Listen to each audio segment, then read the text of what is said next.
of wish fulfillment. Now, if any of you were listening to the recitation at the beginning and listened to the English translation, you would realize the following ayat.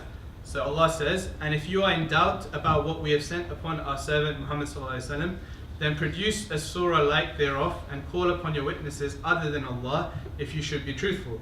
But if you do not, and you will never be able to, then fear the fire whose fuel is men and stones prepared for disbelievers." So there, explicitly in the Quran, it says, produce a surah like it. If you can disprove, if you don't believe in Allah, if you don't believe in these things, we've given you the testimony. The testimony is from the Prophet ﷺ that this is the sifat of Allah, this is the word of Allah. If you want to disprove it, here's the point of falsifiability. Produce a surah like it, and if you can, then that's our deen completely and utterly disregarded. However, for 1400 years we've had people that have claimed to do it, we have people that have tried, but for 1400 years that has never been succeeded. And at the time in which Arabic was at its peak in terms of the purity of the language, that was the best time for this to actually happen, for a surah to be produced like it was when the language completely pure at the time of the Prophet, and that never happened. And now, at the point we are at now, we have Arabic being diluted by these foreign words and foreign, if you speak to any Arab here, they'll say that the Arabic that they speak isn't the pure Arabic from the Quran, for example. It's been diluted by different words and different phrases.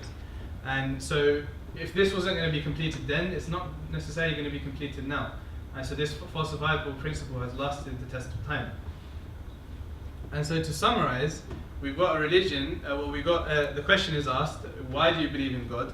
Well, let's question the question first. What do you mean by evidence then?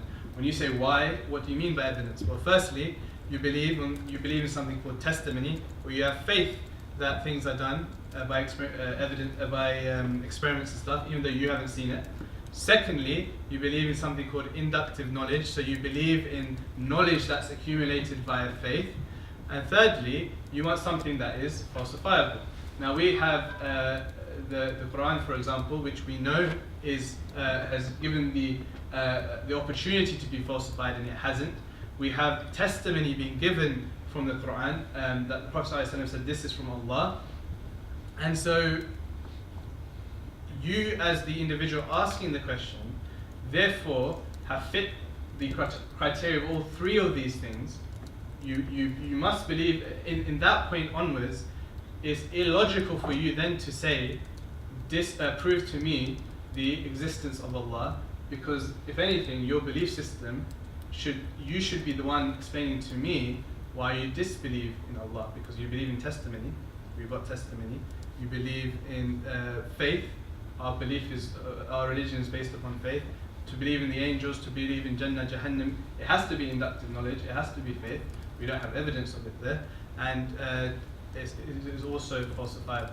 So that is the end of the presentation, and that's what I wanted to conclude on, is to question the question. So when someone comes towards you, understand their presuppositions, understand their prejudices that they bring along with them, and try and break that down for them. Potentially this isn't something that you can easily have in a 10-15 minute discussion, and it might require a longer discussion at that, but it is definitely fruitful thought. And that's the end of the presentation. I don't mind taking questions if some of the stuff didn't make sense, or if you want me to elaborate further.